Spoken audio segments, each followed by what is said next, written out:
আজিৰ আমাৰ প্ৰথম কুৱেশ্যনটো হ'ব, কোনজন মৌৰ্য সম্ৰাটে জীৱ জন্তু সুৰক্ষাৰ কাৰণে বিষয়া নিযুক্তি দিছিল?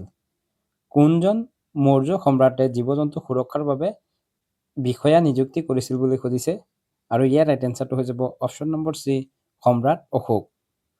মৌৰ্য সম্ৰাট অশোকে জীৱ জন্তু সুৰক্ষাৰ বাবে বিষয়া নিযুক্তি দিছিল। নেক্সট কুৱেশ্যন, কলিঙ্গ যুদ্ধৰ পিছত সম্ৰাট অশোকে কি ধৰ্ম গ্ৰহণ কৰিছিল? বিখ্যাত কলিঙ্গ যুদ্ধৰ পিছত সম্ৰাট অশোকে কি ধৰ্ম গ্ৰহণ কৰিছিল বুলি সুধিছে, আৰু ইয়াৰ ৰাইট এনচাৰটো হৈ যাব অপশ্যন নম্বৰ চি, বৌদ্ধ ধৰ্ম। কলিঙ্গ যুদ্ধৰ পিছত সম্ৰাট অশোকে বৌদ্ধ ধৰ্ম গ্ৰহণ কৰিছিল।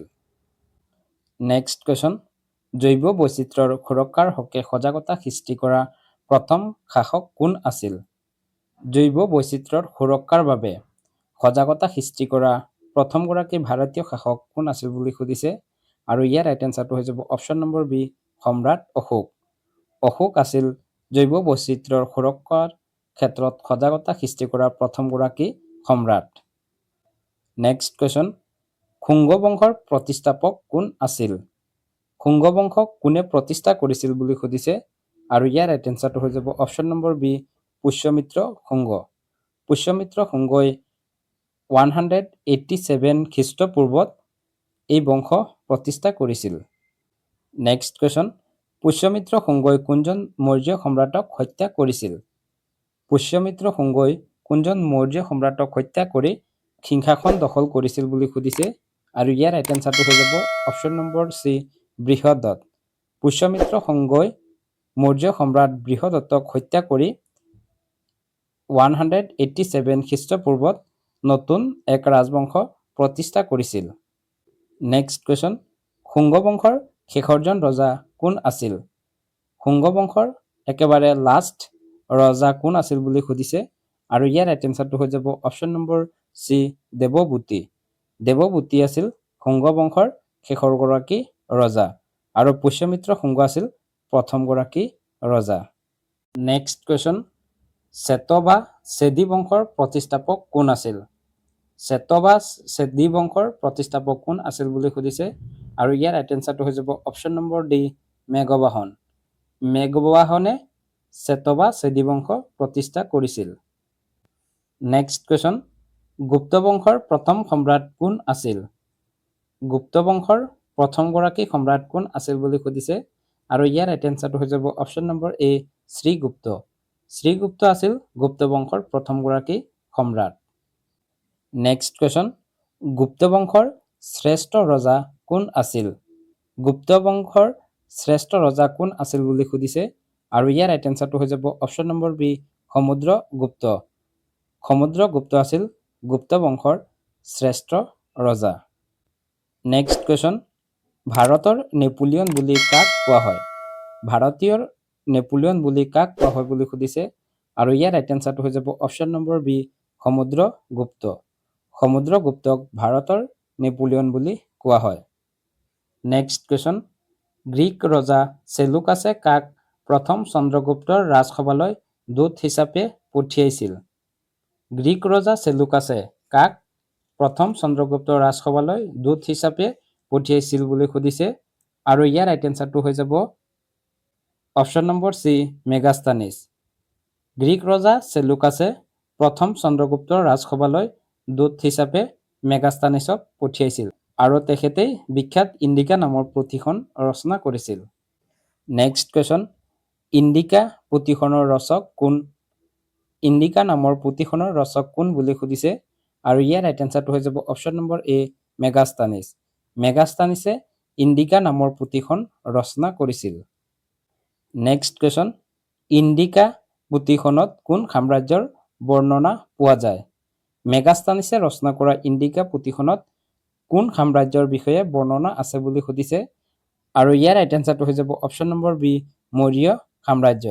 মেগাস্তানিছে ৰচনা কৰা ইণ্ডিকা পুথিখনত মৌৰ্য সাম্ৰাজ্যৰ বিষয়ে বৰ্ণনা পোৱা যায়।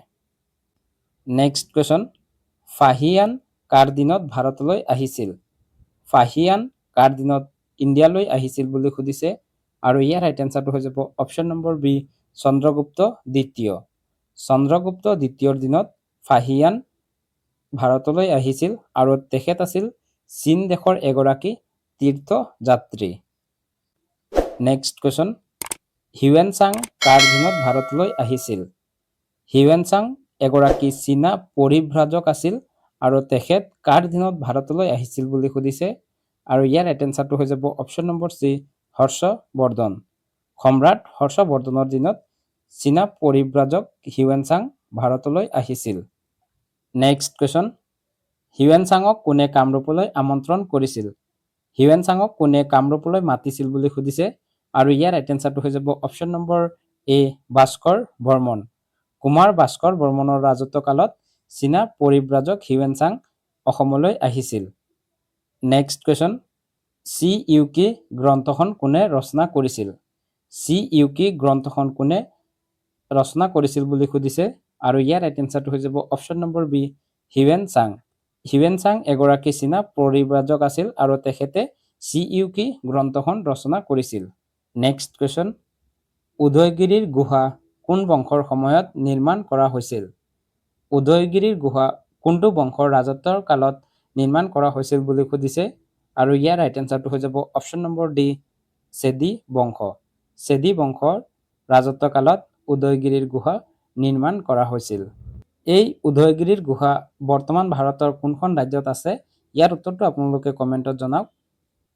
নেক্সট কুৱেশ্যন, সমুদ্ৰগুপ্তই কেতিয়া ৰাজসিংহাসনত বহিছিল?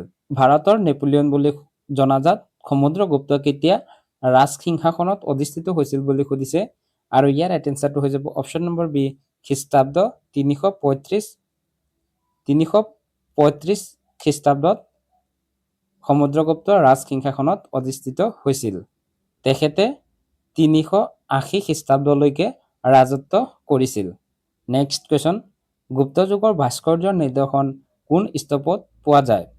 গুপ্ত যুগৰ ভাস্কৰ্যৰ নিদৰ্শন বিশেষকৈ কোনটো স্তূপত পোৱা যায় বুলি সুধিছে আৰু ইয়াৰ ৰাইট এনচাৰটো হৈ যাব অপশ্যন নম্বৰ এ, সাঁচী স্তূপ। গুপ্ত যুগৰ ভাস্কৰ্যৰ নিদৰ্শন সাঁচী স্তূপত পোৱা যায়। এই বৌদ্ধ সাঁচী স্তূপসমূহ মধ্য প্ৰদেশত আছে। এতিয়ালৈকে আমাৰ এই ভিডিঅ'টোত আলোচনা কৰিবলগীয়া ক্লাছ 6ৰ 9 নম্বৰ লেচনৰ 20 ইম্পৰ্টেণ্ট MCQ আমি আলোচনা কৰিলোঁ, যি কুৱেশ্যনখিনি আগন্তুক হ'বলগীয়া আছাম পুলিচ বা ADRE এক্সামত আহিব পৰাকৈ বাছনি কৰা হৈছে। এই কুৱেশ্যনখিনি যদি কিবা ভুল হয় সেই ভুলটো আপোনালোকে কমেণ্টত আঙুলিয়াই দিয়ক আৰু লগতে আপোনালোকে কমেণ্টত জনাব এই কুৱেশ্যনখিনি আপোনালোকৰ কাৰণে ইম্পৰ্টেণ্ট হয়নে নহয়। ইয়াৰ পিছত প্ৰতিটো ভিডিঅ'ত যেনেকুৱা আপোনালোকলৈ এটি কুৱেশ্যন লৈ আহোঁ, আজিও এটি কুৱেশ্যন লৈ আহিছোঁ আৰু সেই কুৱেশ্যনটো হ'ব জাৰুৱা জনগোষ্ঠী ভাৰতৰ কোন ঠাইত পোৱা যায়? জাৰুৱা জনগোষ্ঠী ভাৰতৰ কোনখন ঠাইত পোৱা যায় বুলি সুধিছে। ইয়াৰে 4টা অপশ্যন দিয়া আছে। অপশ্যনখিনিৰ ভিতৰত আপোনালোকে ৰাইট এনচাৰটো কমেণ্টত জনাব আৰু নহ'লে ইয়াৰ এনচাৰটো আমি ডেছক্ৰিপশ্যনত দি দিম, তাৰ পৰা গৈ ইয়াৰ এনচাৰটো জানি ল'ব পাৰিব। আৰু আমাৰ এই চিৰিজৰ আগৰ ভিডিঅ'খিনি যদি আপোনালোকে চোৱা নাই তেতিয়াহ'লে ভিডিঅ'খিনি চাবলৈ অনুৰোধ জনাইছোঁ আৰু এই ভিডিঅ'খিনি আপোনালোকে আপোনালোকৰ লগৰ ভাই বন্ধুবলৈ শ্বেয়াৰ কৰি দিব যাতে তেওঁলোকে এই ভিডিঅ'খিনি চাই উপকৃত হ'ব পাৰে। যদি এতিয়ালৈকে ভিডিঅ'টো চাই আছে তেতিয়াহ'লে ভিডিঅ'টোত এটি লাইক কৰি চেনেলটো ছাবস্ক্ৰাইব কৰি যাবলৈ নাপাহৰিব। ভিডিঅ'টো শেষলৈ চোৱাৰ বাবে ধন্যবাদ। জয় আই অসম।